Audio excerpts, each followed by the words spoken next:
Okay, in this video, we're going to look at a different example. We're going to look at how we can actually join different cells together, right? So if you've got some text here and some text here, how do we combine that together? So for example, you can see you've got one column with the first name, another column with the last name and the title, right? So let's say we wanted the full name, the first name and the last name to be in one cell. How would we do that? So we could put in a column called full name. Just going to go Control B. Now, the way we do it is we say, okay, equals to, and there's more than one way to do this, so we're going to go through the different ways. We're going to say equals to that cell, right? And then we use the ampersand character, which means you're going to combine it with another cell. This is referred to as concatenation, which means joining strings together. And I'm going to now go and say, okay, join B2 together with C2, right? And we're using the ampersand, and if I say equals to that and that, and we hit enter, you can see it's combined it, but there is a problem. There is no space in between because there's no space here at the end of this one, and there's obviously no space at the beginning of this one, so it obviously just looks like one word. So the way to basically do it instead is to add a string of a space in between them. So we say, let's rewrite the formula equals to that cell, and now before we add the other cell in, we put in an exclamation mark, space, exclamation mark. So that is another string, a text that's just made up of one space, and again, and enter. And you can see now it's got a space basically doing that, and if I double click on that, that would now work all the way. Right, remember it doesn't only have to be a string in there. Let's say we, for example, for whatever reason, we put in a dash. You can see now it actually shows a dash. Obviously we wanted a space, but the bottom line is you can do anything in here. If I even type in a full letter, who has the surname, right? So this string now, I put a space before here. I type in this sentence who has the surname, and I put another space at the end. And if I hit enter, you can see it's now made up this thing called Alexandria, who has the surname Myers. And if I double copy that formula all the way down, you'll have the same thing. So that just shows you can add different strings, and it doesn't, you can continue as long as you want. And I could add another string at the end, so I say and some more things here, and I close it off. It's important that when you add these strings, there's an opening quotation marks and a closing quotation mark, because everything between them makes up the string. So you can see it says and who has the surname Myers and some more things here. So if I double copy that down, it would apply the same formula. So I hope you get the idea. So the other way of doing this thing is using a function called concat, which is basically short for concatenation. So let's look at how that would work. So basically, if I say concat, right, it says, how do I actually do this? So I say, okay, I want to concatenate that with that, right? Again, it's the same issue. If I just concatenate those two, and remember, this is saying the same. This is exactly the same as saying as that. That concat those two is these two, that formula using the ampersand, and this formula using concat is exactly the same thing, right? But here, what you would have to do as the middle one is put in that empty string, the space, and then another comma. So that's the first string, that's the second string. You can see there's commas between each thing. The second string is only a space, the third one is C2, and again, that would work. So the same way you would add in that, and you would put in another ampersand. So yeah, so just have a look at these two when you do them, just to make sure you fully understand. But effectively, this one is using a function called concat, and this one is just using an operator called the ampersand, and they both do exactly the same thing, right? And obviously you can put more functions in here. You can say, for example, if I put another comma and I said and some more text here, right? I'm just going to delete this. Remember, this is cut off here because of this cell. So if I just delete that cell, or I could have double clicked there to expand that column, but you basically get the idea. You can add as many arguments as you want. Remember, an argument is each thing that goes between the brackets. So as many arguments as you want. Each argument though is a text, and it'll combine all of those texts together into one.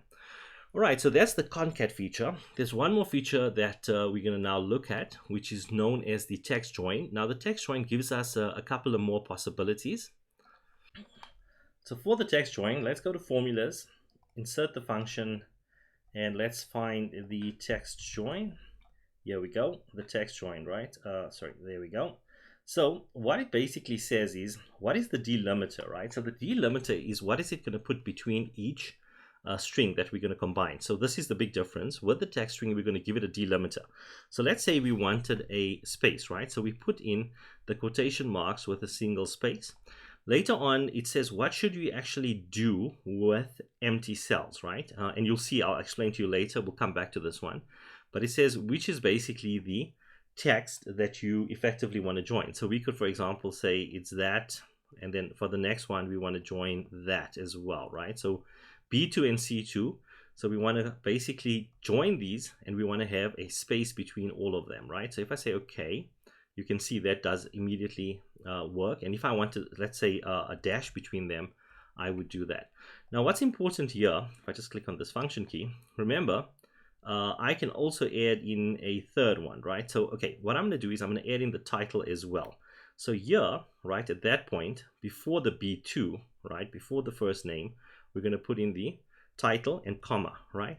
Now you can see it's putting dashes. It's saying Mrs. Alexandria Myers, and it's got dashes. If I change that to a space, delete that and press a space, it'll then do it with spaces. If I did, for example, a comma, right, it would put commas. And you can see there's just a comma and no space. I could put a comma followed by a space as the delimiter. So there's actually two characters in here, the space and the comma. And if I hit enter, you can see it's put a comma, space, puts the next letter, comma, space, and so forth. So you can actually see that's quite helpful, right? Let's use dashes just to make something a bit obvious here. So let's say I put 2 dashes to separate them, right? Just to make, or 3 dashes. So you've got Mrs. Alexandria Myers. Now what happens is if I delete this Alexandria, right, and I just hit enter, you can see it just ignores it as if it wasn't included. And that's because when we go into this function, right, we said ignore the empty is automatically true by default, right? But if we didn't want to ignore empty cells, let's type in the word false over there and say okay. And you can see now it doesn't ignore the empty cells. It basically puts the extra dashes in there. If I had to do it with commas, just to also make it clear, to separate these things by commas, let's put a comma and a space and enter. You can see there's that blank one there is still basically being included in this, right? So normally the default, if I don't put anything in there, if I type in the word true here, as in ignore the empty spaces, then it just says Mrs. Myers. It basically ignores that empty space. So coming back to it, that's what this particular, the second argument is, ignore empty. And remember, you can leave it out. And if you leave it out, it'll just assume that it should be true. In other words, that you should be ignoring the empty spaces like that. So obviously, if I copy that down, you can see the first one ignored the empty space, but the rest one, it just works as per normal. So that's the text join feature. Now this feature obviously can be quite helpful, especially when you have a whole range. Because remember, if you had like say 20 or 30 or a huge number of cells that you wanted to combine, right? When you're using the ampersand, it's going to take you longer. Whereas you could simply with the text join, let's just go in here, right? I'm just going to delete that, and here for the first text, we're just going to do that. And we're going to say, okay. So you can see you can do a full range. It's easier to do a range, especially if you had many different cells, instead of typing each one in individually. So hope that basically shows you one of the advantages of it. And the same thing also applies with the concat feature. So if I just concated the whole range, right, I could, the problem with doing it with a concat is this. If I concat that whole range, there's no easy way to put the spaces in between.